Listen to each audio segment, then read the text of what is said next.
also talked about the Cincinnati Bengals and their win over the Buffalo Bills on Sunday Night Football. The AFC North, a perfect 4-0 record this week. Every team would be in the playoffs in the AFC from the North if the playoffs started today. And then on the flip side of that, you got the Buffalo Bills, who are banged up on defense. It just feels like something's a little bit off there. And on top of that, they don't exactly get a whole lot of help from the officials last night. Most notably, in the first half of the game, there was an intentional grounding call late in the first half on Josh Allen. So much so, and very confusing in that Chris Collinsworth and Terry McAulay were arguing about it on the broadcast. Josh Allen was even asked about it post-game and had this to say. I've never seen that call in my life. That's an option route. Gabe can sit it down or go. I wasn't pressured. They decided to make that call and unfortunately didn't allow us to get points there. I wouldn't do anything different. I'm expecting him to run a go. He made the read to stop, and that's what it is. That may or may not. So that was Josh Allen talking about the very questionable call last night in that game. So it seemed like most of the discussion was about the option route portion of it and the intent of what Josh Allen was looking at doing and what Gabe Davis was doing and then where the ball landed. The thing that if you actually read the rules and how they define intentional grounding, it's a foul if a passer is facing imminent loss of yardage. There was no pressure. He was in the pocket. There wasn't a free runner. He wasn't under duress. That's the first thing that if I was Chris Collinsworth, I would have pointed out to Terry McAulay. Forget where the ball landed. Forget about the conversation about the intent of what they were trying to accomplish in that play. He wasn't under pressure. There wasn't imminent loss of yardage that he was facing while in the pocket. And so this was probably the most, next to roughing the passers and however we solved that. But next to that, the most egregious miscall that I saw the entire day. And because based on what Terry McAulay said, and based on how they're officiating that, then every single spike to stop a clock is intentional grounding. If you're going to use the logic that Terry McAulay used or the officials used in that game, every single stop clock spike would be considered an intentional grounding. Now, it's specifically under the rules in item 3, if you go through the rule book, states that stopping the clock, a player under center, is permitted to stop the game legally to save time. So it permits you the opportunity to do that.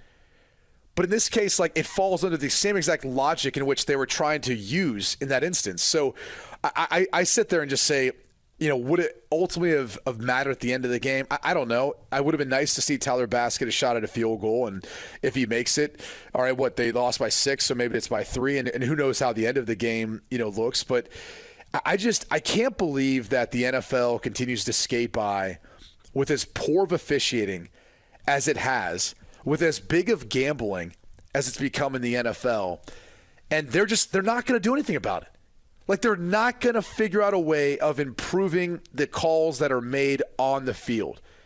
It is unbelievable to me that you've got by far the best game, in my opinion, in the world, and yet we can't make the fixes that we need to make to get the officiating to be more consistent.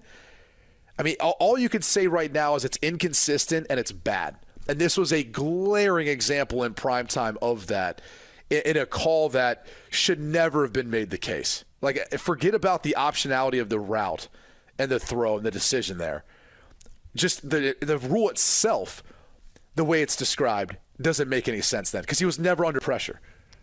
They don't care. And they don't care enough to do anything of significance to try and make the changes necessary to make it to where this league is better officiated, because they know no matter what, people are still going to come back and watch. And they know no matter what, conversations like this are interesting after the fact, and we could have one every single week over bad officiating in the NFL. And they don't care enough. They look at it and go, yeah, what are you going to do? Are you going to go not watch the NFL? Absolutely not.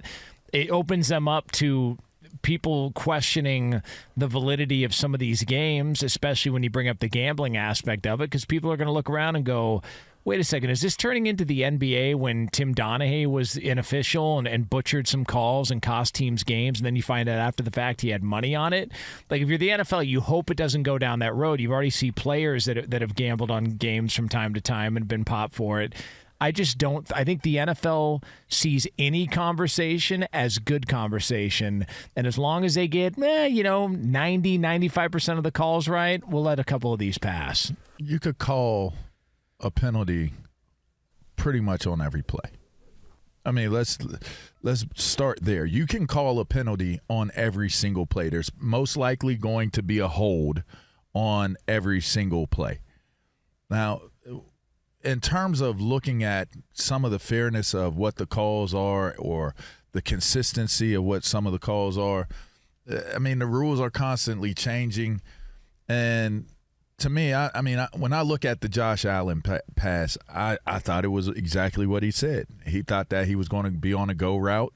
He sat down on it and didn't go. To me, that doesn't equate calling for, like you guys saying, he needed to rescue himself from an imminent sack, or there was pressure there and he was trying to save himself on the down. I mean, it was third down. I will say, and I raised this question in the offices when I was in the offices as well, was, is this like, how bad is it in terms of the feedback on referees? And I mean, it was kind of stated to me that this is one of the better years in terms of how the referees are grading out on calling the games, like, period. So I don't know what the evidence is. Okay, but keep this in mind. They're graded on the calls they make, not always the calls they don't make. Yeah, and that's fair. That's fair. I just think that they're, again, and my whole point of the whole conversation even beginning was, I feel like there's so many inconsistencies in big moments of games. Like the one game with Kansas City, I still look at that and I say, how do you not see that this guy is illegally to the face of the offensive lineman? If you miss one call, you could have called the other one. The guy took his helmet off. That should have been unsportsmanlike. It just, there's so many things that are being missed that I think the moments in time that they're being missed, like for it to happen with, with the game being in the balance. Now, it's going into halftime. It was a second quarter call on Josh Allen. It wasn't like you're going to lose the game because of that call. Man, another but you're taking points off the board. But it was probably taking points off the board. And that's where I was getting to. Like, if it's having an impact on what the score is going to be, then there's something to that. There really is something to that. I just don't know how you don't understand, like, the initial part of the rule. I mean, even the officials, when they announced it, like, they could have made it clear, like, we thought he was under imminent loss of yardage. Which he wasn't. He wasn't. He was not. Like, at no point. Like, I think there was a blitz, however, it was picked up. And so in that instance, I'm like, well, any blitz then when a quarterback's in the pocket and the throw and this happens, you could make that case. And by the way, a small nuance to it. So if you look at the coverage on the outside on Gabe Davis, sometimes you'll get like guys playing off man or like a match zone where it turns into man. And every once in a while you get DBs who play off to the point where it's not like off coverage, like, hey, you're 7 or more yards off of him. It's somewhere in between where you're like 4 to 6 yards, something like that. And it looks like it might be cover 2, the way he's kind of playing, or you're in that area, as opposed to it being like a cover 3, cover 4, or even like an off man. And one of the things that most offenses do to eliminate any sort of, I guess, confusion, because at the snap of the ball, right, and LaVar, you know this, like, guys are going to bail out, or they might like be off at 7 yards, and they might actually come up to bump and actually widen him if it's cover 2. So in order to eliminate any sort of potential miscommunication or like not really sure what's happening with these option routes, we would have a device where you could look at them, just lock it. You like literally made a little signal like you're turning a key into a lock and say lock the route. So whatever that route is, whether it was like a comeback route or if it was just a go route with an option to stop, we'd be saying, no, lock it. So if you're running a go, you go. Doesn't matter what coverage it is. If he bails, if he tries to play a cloud coverage, if he tries to come up and bump, like whatever it is. That way I know as a quarterback, I'm going to try to look everyone else off, and I'll try to come back to you and throw a ball where it might be back shoulder if he's up high, or if you are able to get past him, then I can throw you upfield. But that was always one of the things, too, like in those situations, and it's tough when you're at the end of a half, 2-minute drive to be able to operate like that. But it does alleviate any sort of like miscommunication or potential of that with some of those option routes. I think what's most interesting on the Josh Allen intentional grounding was he let the ball go while the guy was still in his route. He hadn't broke off the route. So he breaks off the route after the ball has been released. And clearly, if he continues to run, he might have overthrown him maybe a little bit, but he might have got to that ball. It's common sense. He might have got to that ball. Like, so if I'm throwing that flag, you got to look at, don't you look at intent as well? Like the intent was he could have got to that ball if he kept running. He broke his route off. The ball was in the air when the receiver broke his route off.